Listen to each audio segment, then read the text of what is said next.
Today I wanted to talk about the American empire.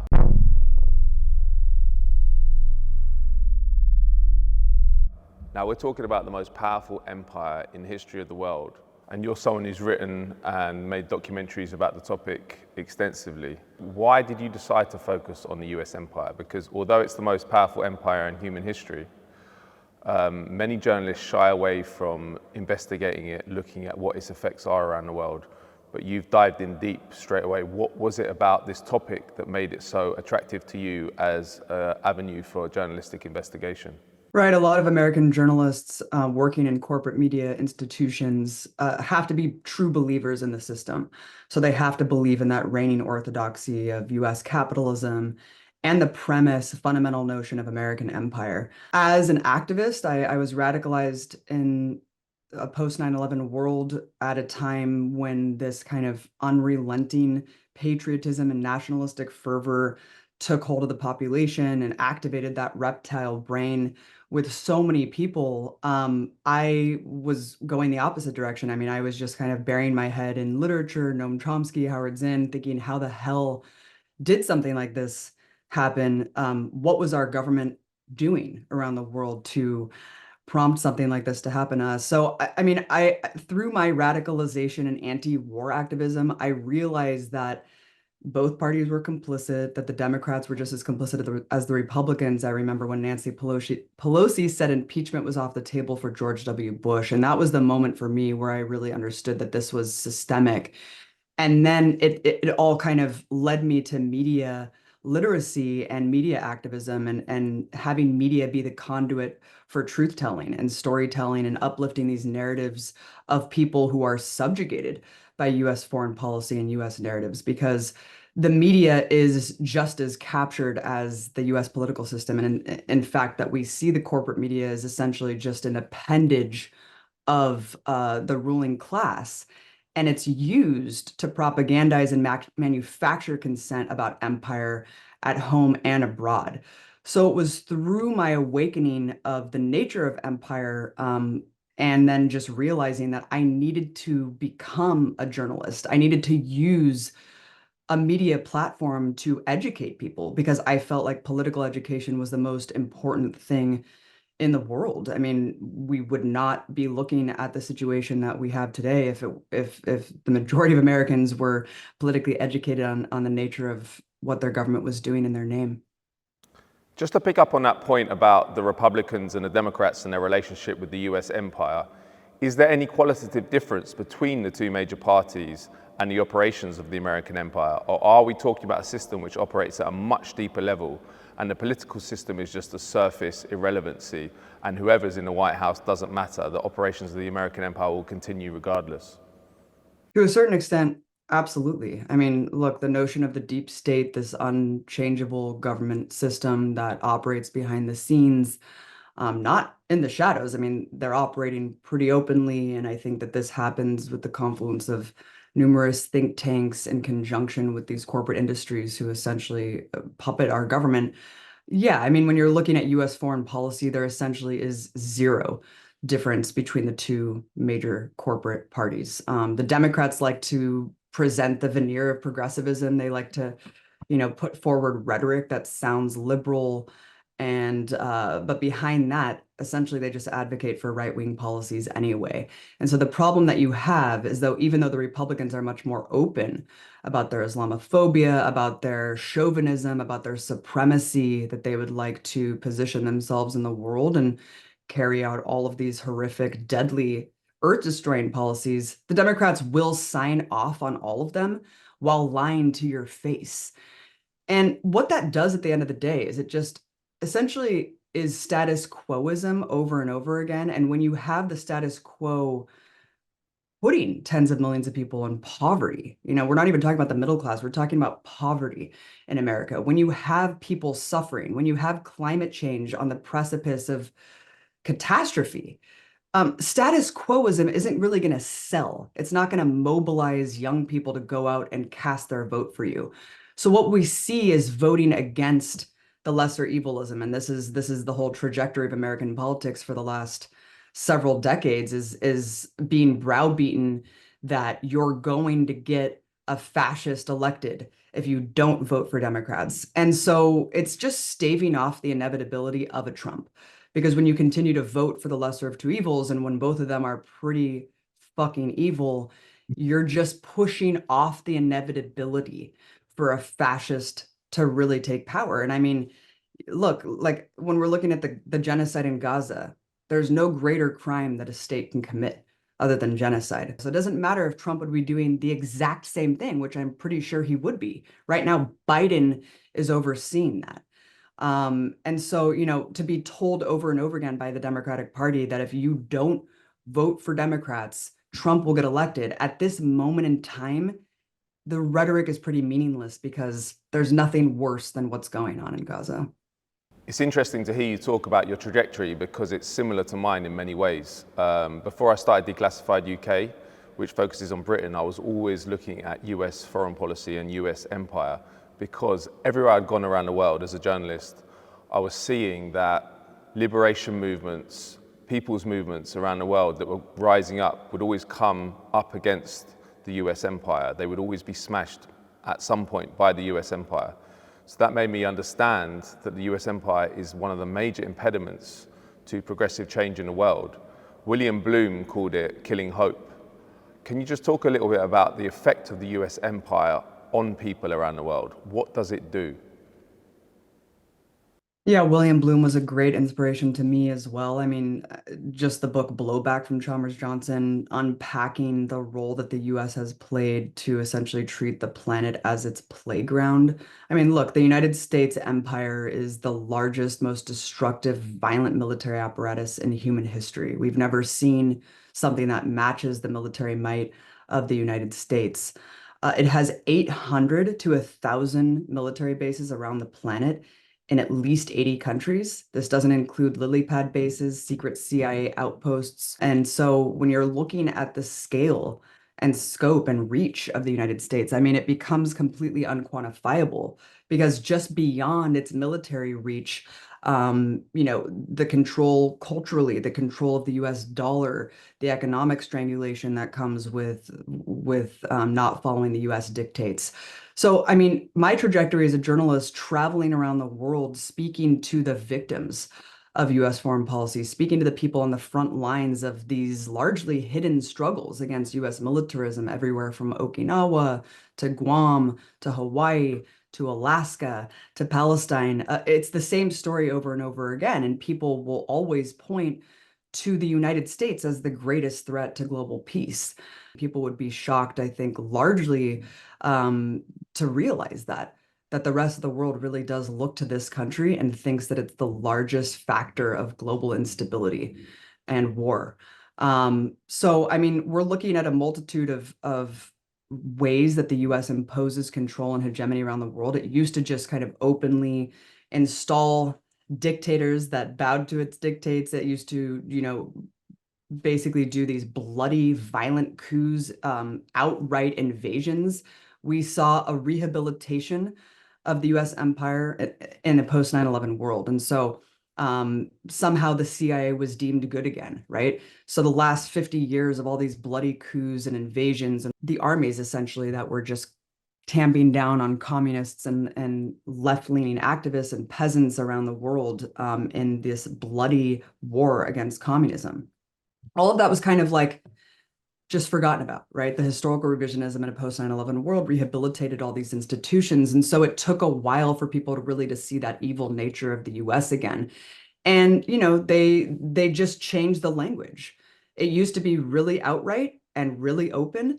That's why you saw back, when the US acquired all these territories and outposts from the beginning, you had US leaders actually entertaining the notion to call the United States Imperial America or Greater America, because the US wasn't hiding the fact that it was an empire. It was very proud. But over time, I think the ruling class realized that that wasn't really palatable.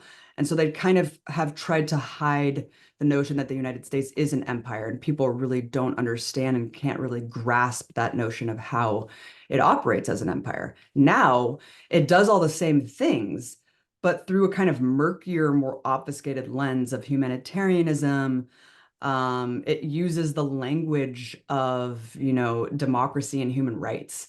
And so you see even, Alan Weinstein, the co-founder of USAID back in the 90s, he was saying, a lot of the things that the CIA used to do 20 years ago, we do through the USAID today. And so you see a lot of front groups, National Endowment for Democracy, USAID being used to foster, foment uprisings, regime change, agitate people to turn against their countries. But it's the plausible deniability of the US empire to say, no, we're just helping pro-democracy efforts in these countries. We're not just installing dictators like we used to. So we're the good guys because we care about human rights and democracy. And so what you've seen is less kind of and less kind of what the US used to do and more of this insidious sanctions regimes and diplomatic cover from front groups to just pour billions of dollars to try to agitate people to revolt. And we've seen that in countless countries in just the last 10 to 15 years. It seems to me that more people are waking up to what the US empire is. You've spent years now looking at the impacts of the US military-industrial complex on the environment around the world. You've called the US military-industrial complex and the Pentagon Earth's greatest enemy. Can you just talk about how you came to that conclusion and what your findings have been as a result of your investigations of this topic? So, the United States is a global empire, and it operates in a way that subjugates and terrorizes and brutalizes tens of millions of people under its boot. Um, the catastrophic effect on the environment that this has is, again, largely unquantifiable, and it continues to grow and grow and grow. So I kept hearing this statistic that the Pentagon was a larger emitter than 140 countries, that the Pentagon as an institution was the world's largest polluter. So for me, as someone who's been studying the effects of US imperialism and US militarism for 20 years, it's not too surprising of a notion when you really realize how large and far-reaching the US military is. However, I wanted to dig into this and really unpack, what does that mean? What does that look like? So my husband and I, my husband's an Iraq War veteran turned anti-imperialist activist. And so our work has primarily focused on US empire and we're ardent opposers of US imperialism. But when we had our first child, we kind of became obsessed with climate change and the impending environmental collapse that's going to come with unabated capitalism. And so our worlds kind of collided, our passions collided, and we realized that there's really been nothing other than kind of a few academic studies and papers written about how much the United States military is a global polluter and is destroying the environment. So we wanted to take this all in. We wanted to really take this on in a documentary form. So for the last 3.5 years, we've been traveling all over the world, all across the United States to prove that. And what started off as just research into the climate emissions of the military has expanded into something so much bigger. So that statistic that the United States Pentagon, or that the Pentagon is a larger emitter than 140 countries, is shocking on its face, because the Pentagon serves no other purpose other than power and control, right? And to coerce other countries. It's not managing population centers. It doesn't host factories or produce anything of substance at all like other countries do. So those 140 countries, they have populations, that they're supplying for. They have mass agriculture. They have housing, factories, development. So the Pentagon just serves no purpose at all other than death and destruction. But then when you kind of unpack just that statistic, 140 countries, what are we even talking about when we think the Pentagon's a larger emitter than that? We're just talking about the sheer amount of vehicles, not even personnel from the military, just the sheer amount of vehicles. That's crazy, right? So let me just give you one example of how pointless and polluting these vehicles are that the US military has. So one B-52 bomber, if you're an average American driver, and Americans, the onus is on us to be better consumers, to drive electric cars. Americans drive more than any other country on earth. So just keep that in mind when you think of the average American driver driving 100 years would equate to one single flight mission of one B-52 bomber. There are 80 of these planes just flying around in circles day in and day out on these pointless missions just to maintain mission readiness. That's just one vehicle. Then when you look at the Navy, I mean, they use bunker fuel, which is 1,000 times dirtier than diesel fuel. And the DoD doesn't even have to really report anything that's outside of US territorial borders. So when you look at the Navy's use of bunker fuel, and then when you extrapolate that out to the 1,000 overseas bases, the DoD does not have to report any of their fuel use. So there's a huge plausible deniability on what exactly is being used and all of the emissions for that fuel use. So when we say the 140 countries thing, that's just what the Pentagon accounts for. That's just what they're documenting. They don't document any of this other stuff. So academics and outside researchers have had to try to quantify this and calculate it on their behalf. But it gets so much bigger than that, even just with carbon emissions. I mean, we're talking about the effects of war, right? Blowing up giant infrastructure and then rebuilding that infrastructure, the carbon captured in massive buildings. I mean, metropolises like Raqqa. I mean, just look at Gaza today, right? The complete decimation of any green space. Once the US military actually engages in active combat and also just training, these places are rendered uninhabitable for, I mean, for millennia, potentially. And, I think one of the most shocking things for me doing this documentary was talking to a leading toxicologist who's based in Iraq. And, we all know the effects of depleted uranium in Iraq. Yes, it has a shelf life of billions of years. You're never going to really get these toxins out of the water and the soil.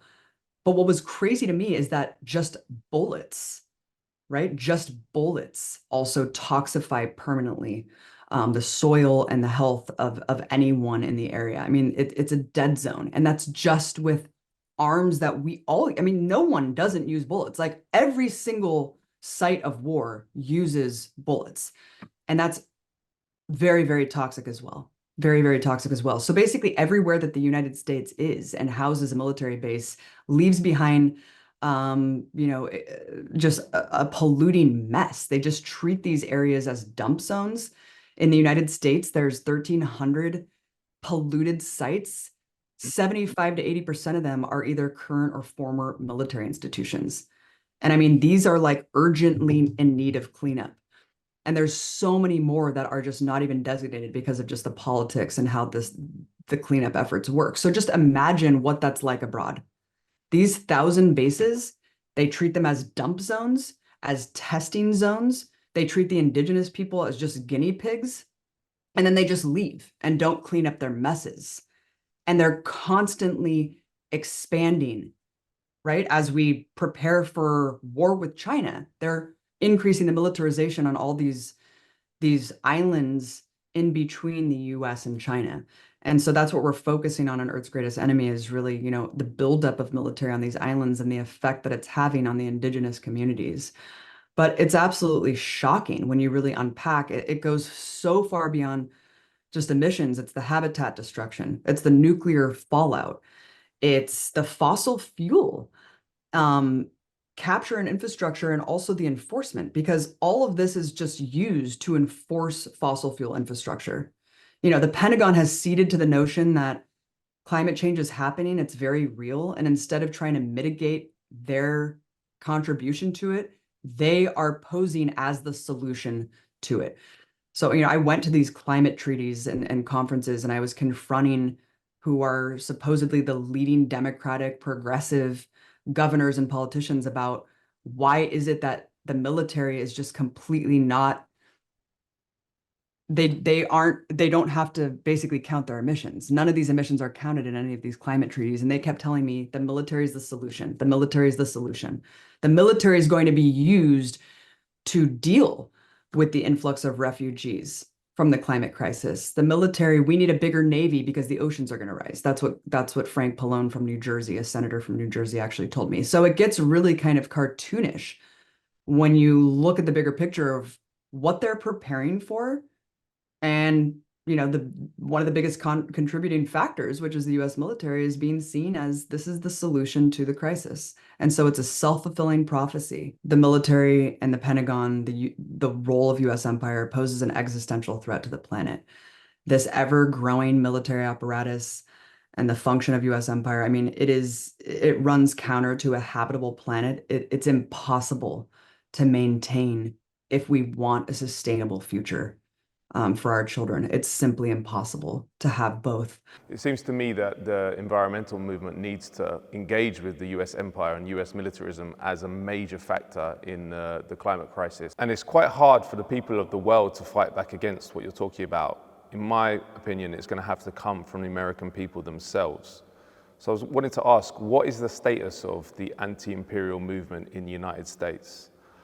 After the Spanish-American War of 1898, there was an anti-imperialist league created with people like Andrew Carnegie, which fought against the idea that America should be an empire. Now, today in America, you have the two main parties who are embedded in the imperial system.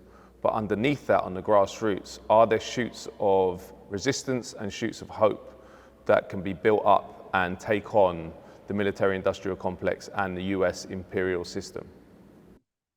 Sadly, it's been really difficult. I think, back during the 60s and 70s, we saw Martin Luther King talk about this, right? We saw him talk about the spiritual decay of a society if all of the money is being funneled into the military, into this machinery of death. Of course, that was when Vietnam was, we were in the midst of Vietnam and people were the draft, right? And people's brothers and colleagues and neighbors were getting killed and being brought home in body bags. And so I think there was a more direct line of what US foreign policy played. Unfortunately, you have, a huge detachment and a lot of distancing between the effects on the ground of what US policies are and just kind of that collective understanding of the American mind and why things are increasingly bad here.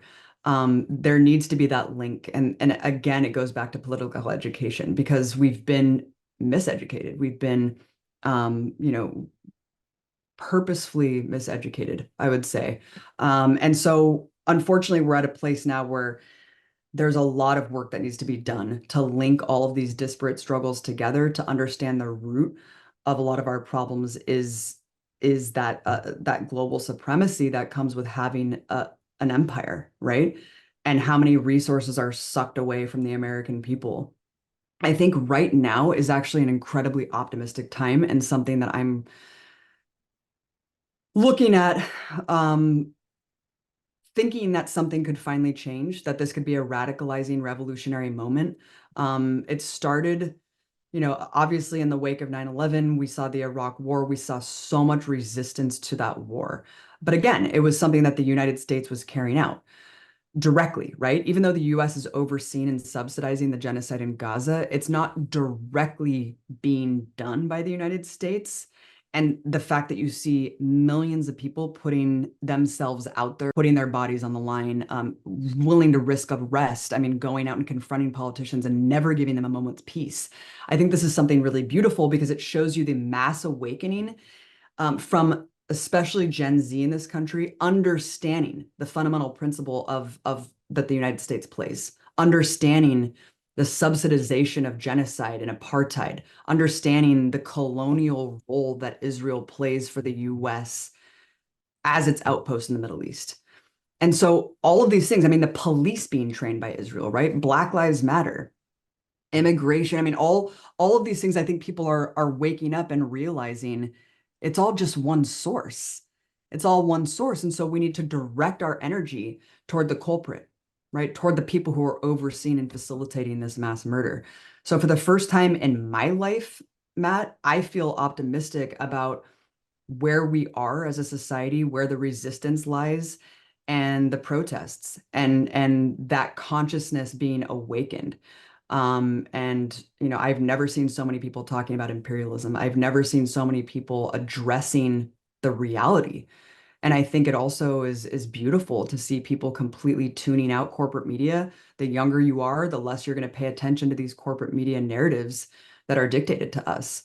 about the role that the US plays and who our foes and friends are. And, all of these narratives that we're fed that keep the world order in place are no longer being believed, right?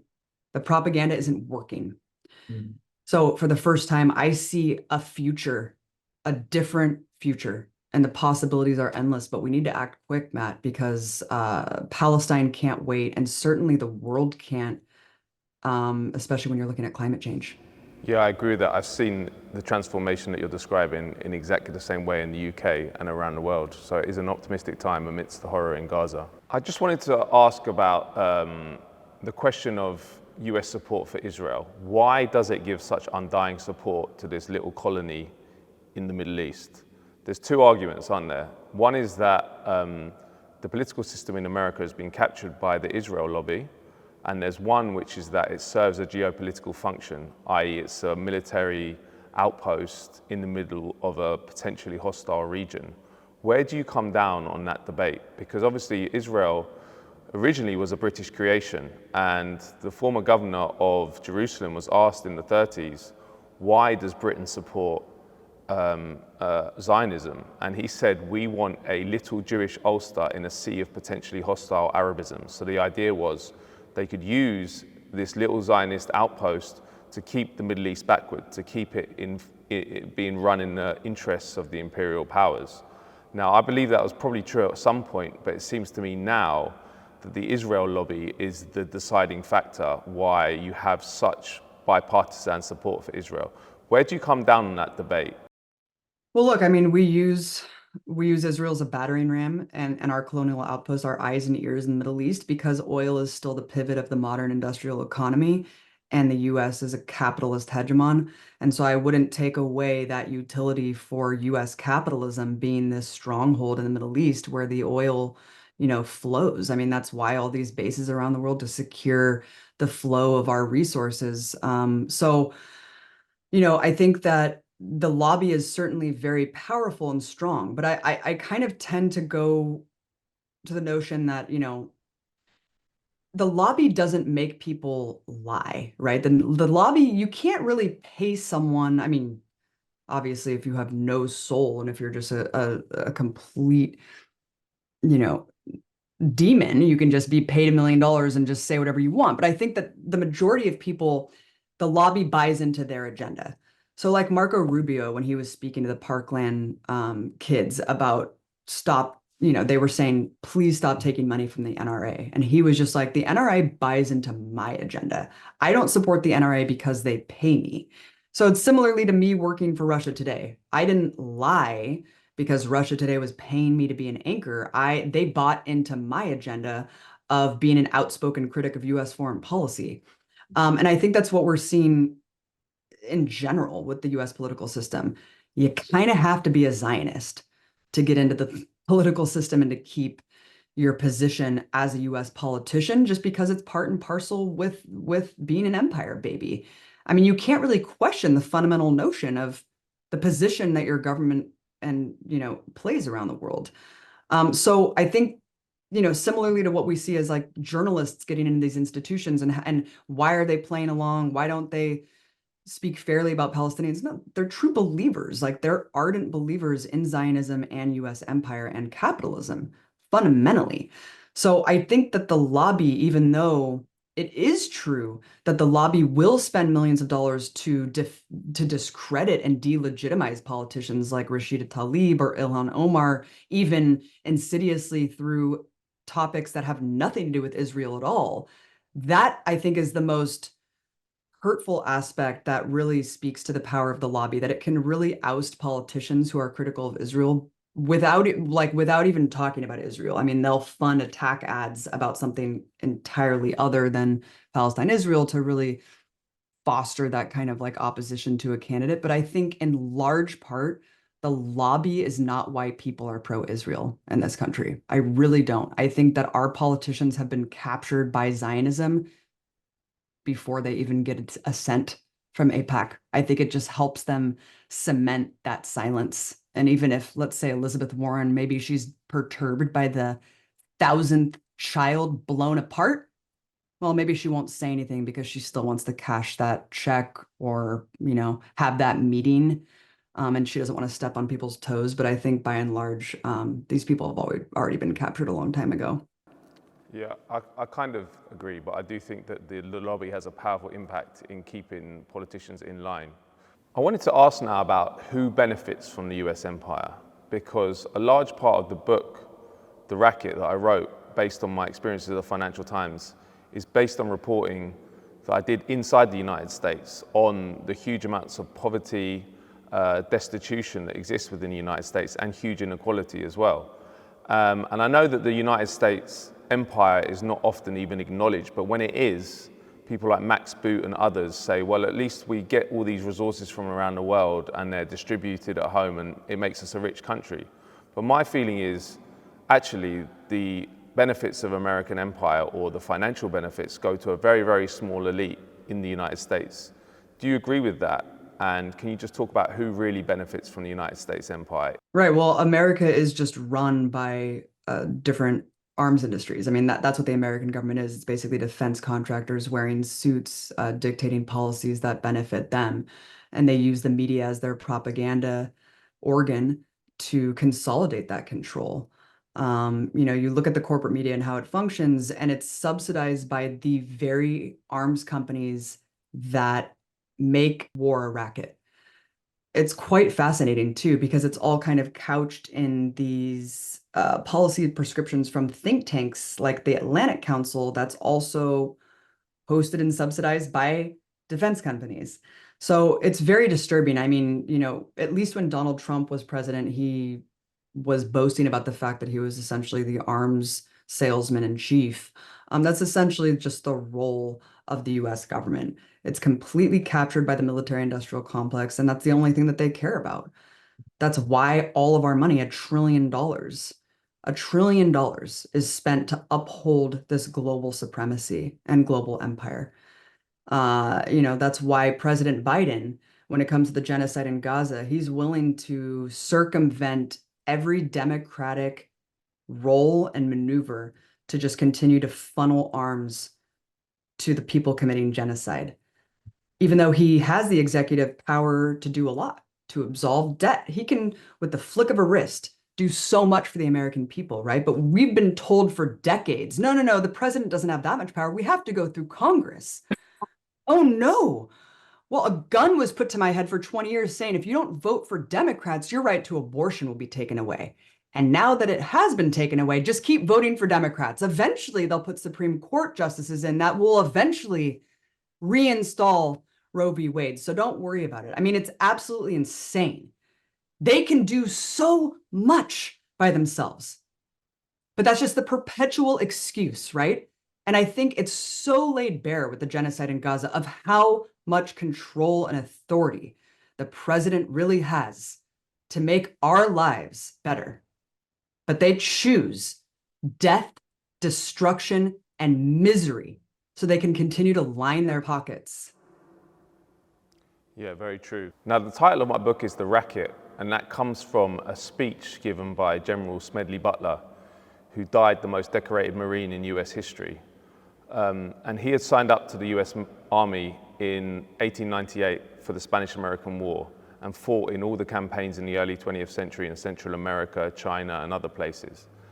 And when he left service, he came to a realization that he'd been fighting not for US national security, not for all the things he'd been told, but that in fact he'd been fighting for US corporate interests.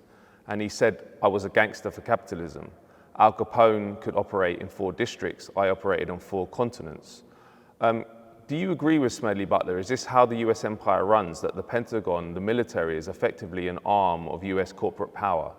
And that this informal empire operates on the principle that it's fine to have democracy if you elect the right people.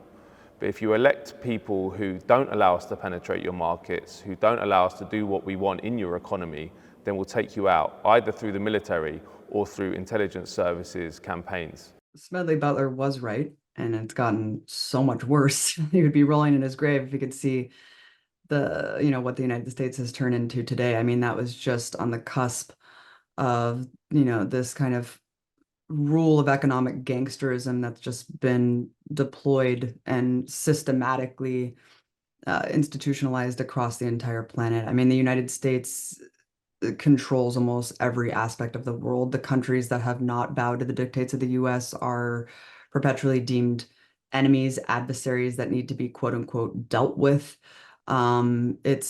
It's really devastating because of, how insidious it's become. I mean, at least in the past, everyone was kind of aware when the US did remove its mask and was doing all of these things out in the open, but now you kind of have to wade through and wade past that rhetoric and the notion of progressivism that's put on the face of American empire, kind of similarly to the greenwashing and pinkwashing campaigns that Israel has deployed. I mean, they've gone fully genocidal, so it isn't really applicable anymore, but it worked for so long. And so then people were on the defense trying to say, no, no, no, it's actually not that way. And this is the real truth behind these PR campaigns. I mean, you even saw the CIA, kind of this woke washing of the CIA. And I think it's all kind of a psyop.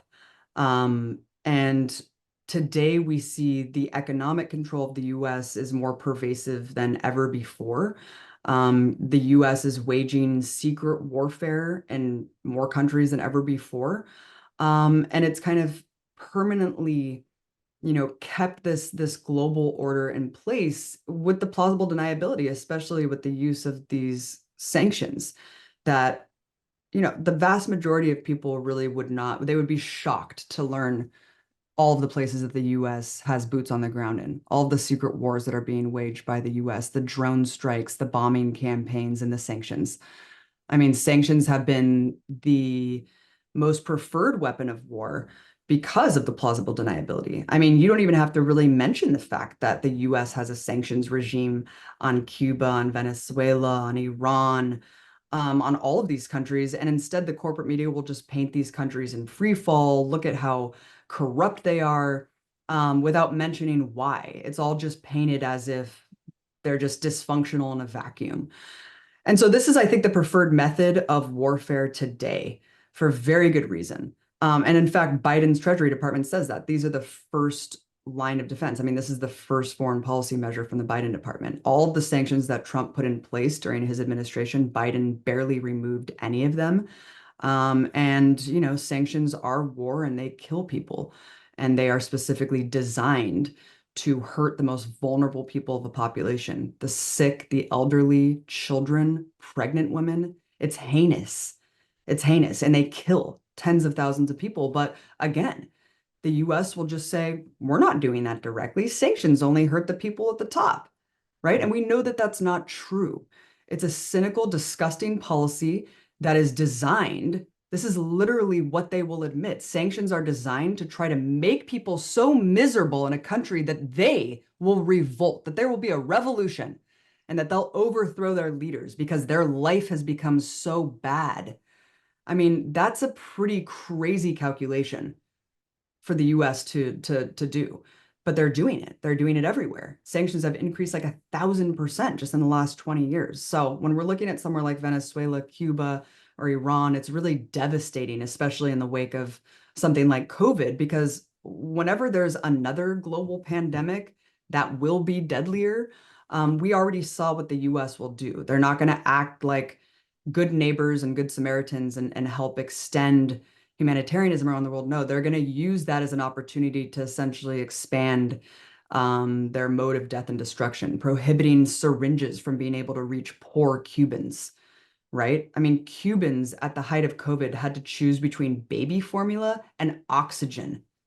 That's how sinister and criminal these tactics are. So I would say we're at a very dire place right now in world history, and we're at a turning point in history, Matt. The US has figured out how to do all of these things with plausible deniability, and they're doing them very well, right? They've mastered the propaganda. They've manipulated the minds. I always hear from people whenever I bring up the notion of US empire and how unsustainable it is and how criminal it is. I mean, people will respond being like, well, if the US wasn't the empire, then China would be. And think of how horrible that would be if China were the world's empire. And it's like, okay, well, this is all hypothetical nonsense. And also, no one is doing worse shit than the United States is and its collaborators around the world. Who has a torture gulag, right? Who has invaded entire countries, destabilized entire regions of the world? Who is subjugating tens of millions of people around the world, economically strangulating entire countries? The United States is. Who is overseeing genocide? The United States is. So it's so strange, these thought experiments about, ooh, the big bad boogeyman of Russia and China, when the US is carrying out the most heinous, destructive policies this world has ever seen. That's all I need to know that this is not right, and that I need to do everything in my power to fight against it. And you've said that the resistance to the genocide in Gaza within the United States, but also around the world, has made you more hopeful than you've ever been. But on a more geopolitical level, do you find hope in the rise of China? Because we're often told we should be scared of the rise of China and that there's this big boogeyman who's going to do all these awful things. But in fact, if you look at what China does around the world, it's playing a great game like all the rest of the superpowers, but it seems much less ideological in how it operates, in terms of if someone doesn't want to deal with them, they move on to the next market. They're not like the United States so far in that they'll just take out a government. And they've only got one overseas base so far in Djibouti. So there does seem to be a difference. So are you hopeful for the future, and do you find any hope in the rise of China, or will China be more of the same? I think the American empire is in decline and has been for a while, similarly to Israeli apartheid. I think that they're both on their way out. There's no going up for either America or Israel. But I think that we both know, Matt, that the decline of American empire does not necessarily mean global stability or peace. In fact, it can mean the opposite. And in fact, a multipolar world is what brings us world war. And that's what we saw World War II, World War I. I mean, a lot of competing empires and imperialist powers leading to a global war. I think the United States, as its power wanes, it's going to lash out like a petulant child and commit savagery around the planet in ways that we haven't seen happen before. So it's a scary and tumultuous time. It's it's an optimistic time because so many things could happen very, very quickly. But it is also very scary understanding the capacity and intention that the US has to fulfill its goals around the world, and it will not let up power easily. How do you deconstruct 800 to 1,000 military bases around the world? How do you bring back and how do you stop that military control? How do you end it? It's very scary, and I think this is kind of part of the point of having a global military empire like the world has never seen before, is that it's not going to be easy to stop that. It's not going to be easy to shut down those bases and to bring those troops home. And it's certainly not going to be easy to acquiesce and capitulate anything to our global adversaries. So it's a scary time, Matt. I'm optimistic and I'm hopeful, but also knowing what the United States has the potential to do and what they've done in the past, it's also very scary.